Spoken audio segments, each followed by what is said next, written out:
Right. So um, this is just a real fast review of what the etheric healing ceremony is as a practice. So you're going to basically create pairs, and the pairs will create a resonance that crosses time and space, developmentally, transdimensionally.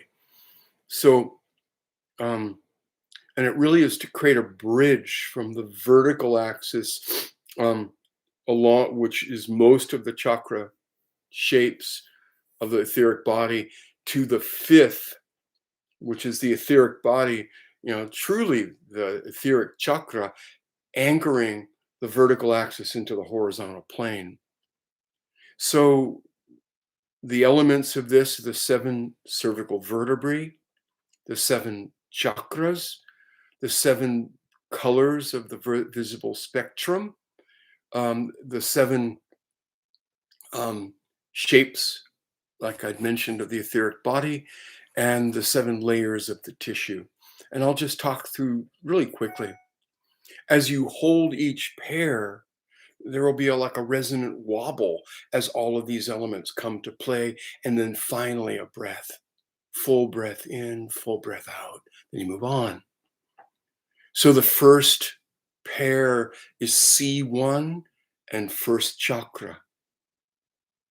You're going to hold that. The shape is like a crenulated kilt, like a cone with a kind of wobble into it.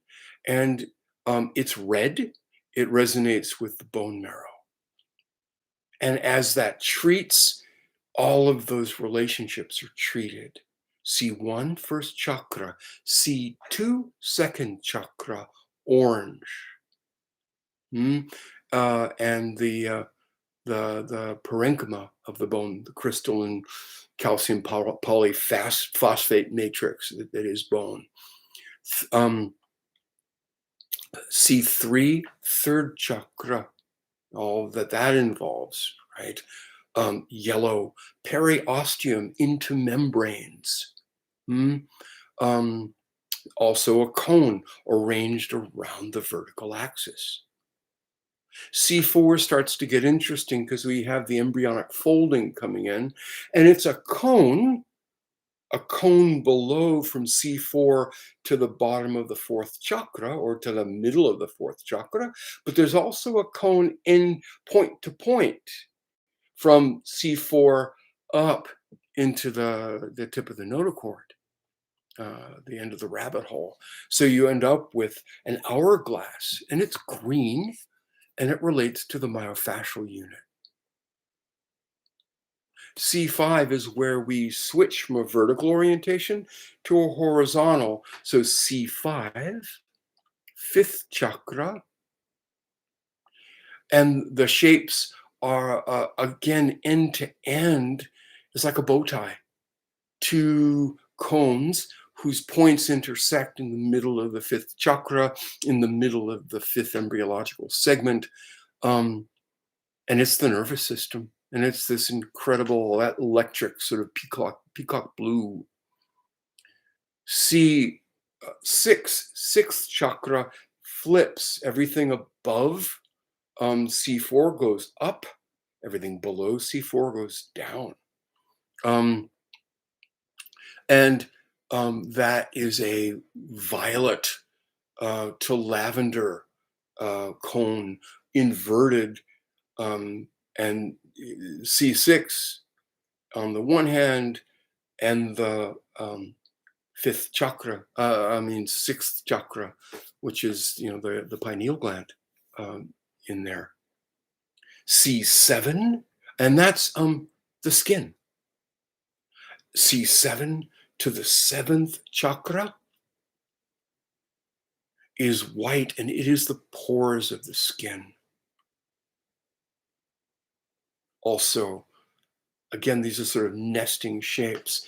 At the end of that, you hold 7, the seventh chakra on the one hand, one on the other, and you hold the entirety of the shape of the ceremony, where they wobble within their individual treatments and resonances and correspondences, and then treat and come together and breathe as a single unit. The final step is whichever hand goes to it is the fourth chakra, which is sort of the middle of the whole thing, right? It's the vortex that changes the lower orientation to the upper orientation. And around the contact with the fourth chakra is a Sri Yantra that forms with correspondences between the fifth chakra and the first chakra, the sixth chakra and the second chakra, the seventh chakra and the third chakra. And the reverse is true. So the triangles of the Sri Yantra invert. Some say that there is only one chakra, and that there's only one chakra, and that that's the fourth chakra. And then, because there's only love, and we formed other chakras to process all the different vibrations that love couldn't reconcile clearly to be with, or work with, or absorb. So that's the basic story. Hold everything to breath. Allow, so the vertical axis outward is your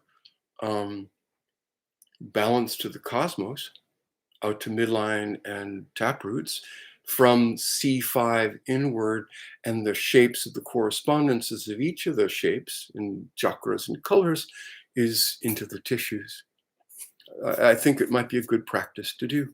So, all right, I'm going to end this, and hopefully it works for you. All right, bye.